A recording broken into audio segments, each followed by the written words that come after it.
ஏதோ ஒண்ணு நடக்க போகுது. ஏதோ ஒண்ணு கண்டிப்பா நடக்க போகுது அப்படின்ற மாரி பலரும் யோசிச்சுக்கிட்டு இருந்தாங்க. அதாவது இந்த பாகிஸ்தான் விவகாரத்துல இந்தியாவுடைய ராணுவ அமைச்சர், ராணுவ தளபதி, வெளியுறவுத்துறை அமைச்சகம்னு எல்லாருமே தொடர்ந்து பல விஷயங்களுக்கு உடனடி ரியாக்ஷன் குடுத்துக்கிட்டு இருந்தாங்க. இந்த மாதிரியெல்லாம் இதுக்கு முன்னாடி நடக்காது. அந்த ஒரு விஷயத்த பாகிஸ்தான்ல நாங்க என்ன பண்ண போறோம்? இந்த உலகத்துல ஒரு புது விஷயம் நடக்க போகுது அப்படின்றத போட்டு உடைச்சிருக்காரு இந்தியாவினுடைய ராணுவ மந்திரி. எங்க வச்சு அப்படின்னா யூபில. யூபியினுடைய லக்னோல இத பத்தி பேசியிருக்காரு. அதாவது இந்தியாவினுடைய பிரம்மாஸ்திரம் தயாரிக்கிற இடத்துல. பிரம்மாஸ்திரம்னு நான் எத மென்ஷன் பண்ணேன் அப்படின்றத உங்களுக்கு தெரிஞ்சா கீழ கமெண்ட்ல சொல்லுங்க. நம்ம இந்த வீடியோல போக போக பிரம்மாஸ்திரத்த பத்தி பார்க்கலாம். பாகிஸ்தானினுடைய ஒவ்வொரு அங்குலமுமே வந்துட்டு எங்களால தொட முடியும். உங்களுடைய ஒவ்வொரு அங்குலமும் எங்க ரேடாருக்கு கீழ இருக்கு பார்த்துக்கிடுங்க. ஆப்பரேஷன் சிந்தூர்ல நாங்க செஞ்சது வந்துட்டு ட்ரெய்லர் தான். மெயின் பிக்சர் இனிமே தான் உங்களுக்கு இருக்கு அப்படின்ற மாரியான எச்சரிக்கையெல்லாம் விடுத்திருக்காரு இந்தியாவுடைய ராணுவ மந்திரி உத்தரப்பிரதேசத்துல வச்சு. அதையும் தாண்டி இன்னும் பல நாடுகள் பிரம்மோஸை வாங்க காத்துக்கிட்டு இருக்காங்க. கூடிய சீக்கிரத்தில் 4000 கோடி அளவுக்கான ஒரு டீல் சைன் ஆக போகுது அப்படின்ற ஒரு உண்மையுமே போட்டு உடைச்சிருக்காரு. லக்னோ சரோஜினி நகர் இங்கே வந்துட்டு ஒரு ஃபெசிலிட்டி இருக்குது. மே மாதத்தில் நிறுவனாங்க. அதுதான் பிரம்மோஸ் தயாரிக்கிற ஃபெசிலிட்டி. இந்த பிரம்மோஸ் தயாரிக்க இடத்துல என்ன ஒரு விஷயம் அப்படின்னா ஒரு வருஷத்துக்கு 100 மிசைலை தயாரிக்க முடியும். மேலே ஆக்டிவ் ஆச்சு. இப்போ அக்டோபரில் 100 மிசைலை தயாரிச்சாச்சு. அதை இந்தியாவினுடைய நேவிக்கும் ஆர்மிக்கும் கொடுக்கணும். இந்த ஒரு நிகழ்ச்சி அப்படின்றது அந்த ஃபெசிலிட்டியில் நடக்க யூபியினுடைய சிஎம் ஆதித்யநாத் அவர்களும் கலந்துக்கிட்டாரு. இங்கே வச்சு ராஜ்நாத் சிங் என்ன பேசுகிறாரு அப்படின்னா இந்த மாதிரியான நான் முன்னாடி சொன்ன பல விஷயங்களை போட்டு உடைச்சிருக்காரு.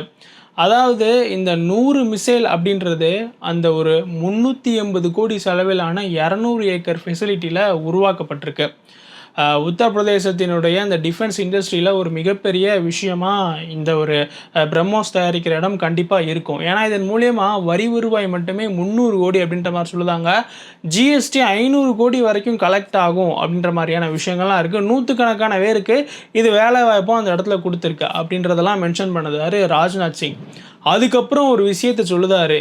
என்ன அப்படின்னா இந்த உலகத்தில் ஒரு புது நாடு உருவாயிரும் பார்த்துக்கிடுங்க. அதாவது இந்தியாவிலேருந்து தான் பாகிஸ்தான் உருவாச்சு. 1971 நம்ம இன்னொரு நாடு பங்களாதேஷையும் உருவாக்கி காட்டினோம். அதே மாதிரி ஒரு விஷயம் நடந்துரும். அந்த நாட்டு பேரை நான் சொல்ல விரும்பலை அப்படின்னு சொல்லி முடிச்சிருக்காரு. பாகிஸ்தானுக்கு எச்சரிக்கை விடுற விதமாக தான் இதை அவர் பேசினார். அப்பந்தான் ஒரு புது நாடு உருவாக போகுது, லிட்ரலாக பாகிஸ்தான் பிரிய போகுது அப்படின்றதான ஒரு பேச்சு தான் ராஜ்நாத் சிங்கினுடைய வாயிலிருந்து வந்துச்சு. 1971 இந்தியாவுடைய பிரதமராக இந்திரா காந்தி அவர்கள் இருந்தாங்க. எனக்கு பிடிச்ச இந்திய பிரதமர்களில் இந்திரா காந்தி ஒருத்தவங்க. இந்தியாவினுடைய தர்மம் படி ஆணும் பெண்ணும் சமம் தான் அப்படின்ற அடிப்படையில் சிவனும் சக்தியும் இருக்காங்க. 300 வருஷம் பழமையான டெமோக்ரஸி அமெரிக்காவில் ஒரு கிளின்டனும் ஒரு ஹாரிஸும் அதிபராக முடியலை. ஆனால் இந்தியாவினுடைய தர்மத்தை நிலைநாட்டுற வகையில் 50 வருஷத்துக்கு முன்னாடியே இந்தியா ஒரு இரும்பு பெண்மணியை பிரதமராக வச்சுருந்தது. அதுதான் இந்திரா காந்தி அவர்கள். 93,000 பாகிஸ்தான் இராணுவ வீரர்களை இந்திரா காந்தி தலைமையிலான இந்திய அரசாங்கம் இந்திய இராணுவத்துக்கிட்ட அடிபணியை வச்சு சரணடைய வச்சது. ஒரு புது நாட்டையே உருவாக்குச்சு. பங்களாதேஷ் அப்படின்ற நாட்டை அமெரிக்கன் பிரசிடென்ட். அந்த காலத்தில் அமெரிக்கானா உலகத்துக்கே ஓனர் மாதிரி. இப்போ இருக்கிற ட்ரம்ப்பை டீல் பண்ணுற மாதிரிலாம் அந்த காலத்தில் இருக்கிற அமெரிக்கன் பிரசிடென்ட்ஸை டீல் பண்ண முடியாது. ரொம்ப பவர்ஃபுல். அவங்கள லெஃப்ட் ஹேண்டில் டீல் பண்ணாங்க இந்திரா காந்தி அவர்கள். மிகப்பெரிய அளவில் ரஷ்யாவும் உதவுனாங்க. அப்பேற்பட்ட ஒரு பிரதமர். அந்த ஒரு விஷயம் 1971 நாங்கள் செஞ்சதை திருப்பி செய்ய வச்சிடாதீங்க அப்படின்ற மாதிரியான ஒரு எச்சரிக்கை தான் புது நாடு பிறந்து விடும் அப்படின்றதுக்கான ராஜ்நாத் சிங் வாயிலிருந்து அந்த வார்த்தைகள். இதை கம்பேர் பண்ணி தான் அவர் அந்த இடத்துல பேசியிருந்தார். அதாவது 1971 எக்ஸாம்பிளாக சொல்லலை, ஆனால் ஒரு புது நாடு உருவாயிரும் அப்படின்ற மாதிரி சொன்னார். இந்த பாகிஸ்தானில் இருக்கிற ஒவ்வொரு அங்குலமும் எங்கள் ரேடாருக்கு கீழே தான் வரும் பார்த்துக்கிடுங்க. அதாவது பிரம்மோஸனுடைய ரேடாருக்கு கீழே வரும் அப்படின்ற மாதிரி சொன்னார். இந்த ஆப்ரேஷன் சிந்தூரில் நம்ம ஒரு 14 பிரம்மோஸை பயன்படுத்தணும். அது ஒரு 5-6 வருஷத்துக்கு முன்னாடி தான்ப்பா தயாரித்தது.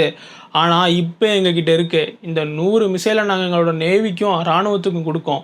இது ரொம்ப அட்வான்ஸ்டானது. இதை வச்சு நாங்கள் அடித்தோம் அப்படின்னா நீங்கள் வந்துட்டு 3 நாளில் கெஞ்சினீங்க, அடித்த அதே செகண்டில் கெஞ்சிடுவீங்க அப்படின்ற மாதிரியான பாணியில் பேசினார்.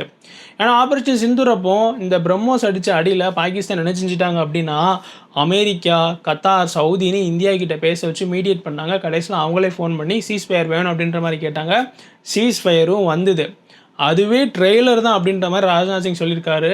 அப்போ ரொம்ப அட்வான்ஸ்டான வெர்ஷனை இப்போ இந்திய ராணுவத்துக்கு இந்த யூபியில் இருக்கக்கூடிய பிரம்மோஸ் ஃபெசிலிட்டி டெலிவரி பண்ணியிருக்கு அப்படின்றத நம்ம இதிலேருந்து தெரிஞ்சுக்கிடலாம். அதுக்கப்புறம் பல நாடுகள் பிரம்மோஸை வாங்க காத்துக்கிட்டு இருக்காங்க. முக்கியமாக 2 நாடுகள் கூட 4000 கோடி அளவுக்கான டீல் சைன் ஆக போகுது அப்படின்ற மாதிரி சொல்லியிருந்தாரு. பிலிப்பைன்ஸ் வாங்கியிருந்தாங்க. இந்த வியட்நாம் மாதிரியான ஈஸ்ட் ஏஷியன் கண்ட்ரீஸும் இதை வாங்குறதுக்கு தயாராக தான் இருக்காங்க அப்படின்னு சொல்லப்படுது. அர்மேனியாவுக்கு இந்தியா கொடுக்கறதுக்கு வாய்ப்பு இருக்கு. இந்த அர்மேனியா அசர்பைஜான் விஷயத்தில் வந்துட்டு என்ன ஒரு ப்ராப்ளம் அப்படின்னா, இந்தியா வந்துட்டு அர்மேனியாவுக்கு இந்த ஆயுதத்தை கொடுத்தாங்கன்னா அசர்பைஜான் வந்து துருக்கி கூட இன்னும் நிறைய ஆயுதங்களை குவிச்சு அந்த பிராந்தியத்தில் பிரச்சனை வர்றதுக்கு வாய்ப்பு இருக்குது. அதனால் அது கொஞ்சம் சந்தேகம் தான். சைப்ரஸும் கிரீஸுமே கூட இது வாங்குறதுக்கான வாய்ப்புகள் நிறைய இருக்குது. ஆனால் வியட்நாம் ரொம்ப க்ளோஸில் இருக்காங்க. பிலிப்பைன்ஸும் அடுத்து ஒரு 2-3 ஏவுகணைகளை வாங்குவாங்க அப்படின்னு சொல்லப்படுது. இந்த நிலமையில தான் இவர் வந்துட்டு 2 நாடுகள் காத்துக்கிட்டு இருக்கா அப்படின்ற ஒரு விஷயத்த ரொம்ப சூசகமாக சொல்லியிருக்காரு. எந்த நாடு அப்படின்னு சொல்லலை அப்படின்றது இங்கே குறிப்பிடத்தக்கது. அதுக்கப்புறம் அவர் சொன்ன விஷயம் என்ன அப்படின்னா, இந்த பேச்சு எல்லாமே ஆசிம் முனீர் வந்துட்டு பாகிஸ்தான் மிலிட்ரி ட்ரைனிங் அகாடமின்னு ஒன்று இருக்குது காக்குள்ள. அங்கே வச்சு ஒரு விஷயத்தை பேசியிருந்தார். இந்தியாவுக்கு நாங்கள் பொருளாதார இழப்புகளை தருவோம் அப்படின்ட்டு.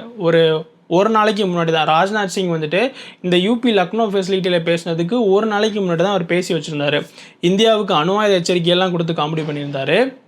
அந்த நேரத்தில் அவர் இந்தியாவுக்கு பொருளாதார இழப்பை ஏற்படுத்துவோம் அப்படின்னு சொன்னார். ஜாம்நகரில் இருக்கக்கூடிய அந்த ஒரு பெட்ரோலியம் ரிஃபைனரி ஃபெசிலிட்டி, இந்தியாவினுடைய மிகப்பெரிய க்ரூட் ஆயில் ரிஃபைனரி ஃபெசிலிட்டி, அதை தான் அவர் குறிப்பிட்டு பொருளாதார இழப்பீடை ஏற்படுத்தும் அப்படின்னு சொன்னாரே என்னமோ தெரில. ஏன்னா அது பாகிஸ்தான் பார்டருக்கு ரொம்ப பக்கத்தில் குஜராத்தில் இருக்குது இந்த ஜாம்நகர் ஃபெசிலிட்டி அப்படின்றது. ஒருவேளை பாகிஸ்தான் மட்டும் ஜாம்நகர் ஃபெசிலிட்டியில் ஏதாவது ஒரு அட்டாக் பண்ணாங்க அப்படின்னா இந்தியாவுடைய இராணுவமும் இந்தியாவினுடைய நேவியும் கராச்சியை கைப்பற்றும் அப்படின்றது தான் அங்கே நம்ம கவனிக்க வேண்டிய ஒரு விஷயம். ஏன்னா இந்தியாவுக்கு அதை விட்டால் வேறு ஆப்ஷனே இல்லை. கண்டிப்பாக ஜாம்நகர் மேலாம் கை வைக்க முடியாது. அப்படி தப்பி தவறி ஏதாவது ஒரு சின்ன அட்டாக் நடந்தால் கூட கராச்சி அதை சுற்றி இருக்கிற பகுதி இந்தியாவுடைய கண்ட்ரோல் கீழே வரும். அங்கே ஒரு புது நாட்டை உருவாக்கிடுவோம் பார்த்துக்கிடுங்க அப்படின்றதுக்கான ஒரு சூசகமான ராஜ்நாத் சிங்கினுடைய பதிலடியாக இது இருக்குது அப்படின்னு அரசியல் வல்லுநர்களால் சொல்லப்படுது. அதையும் தாண்டி ஜெயிக்கிறது தான் எங்களுடைய ஹேபிட்டு, எங்களுடைய இராணுவத்தினுடைய மிகப்பெரிய சொத்தாக பிரம்மோஸ் இருந்துக்கிட்டு இருக்கு, ட்ரெய்லர் தான் பார்ப்பீங்க, மெயின் பிக்சரை பார்க்க போகிறீங்க அப்படின்னு ஏகப்பட்ட விஷயத்தை பாகிஸ்தானுக்கு எதிராக அள்ளி தூவியிருக்காரு இந்த லக்னோ ஃபெசிலிட்டியில் வச்சு.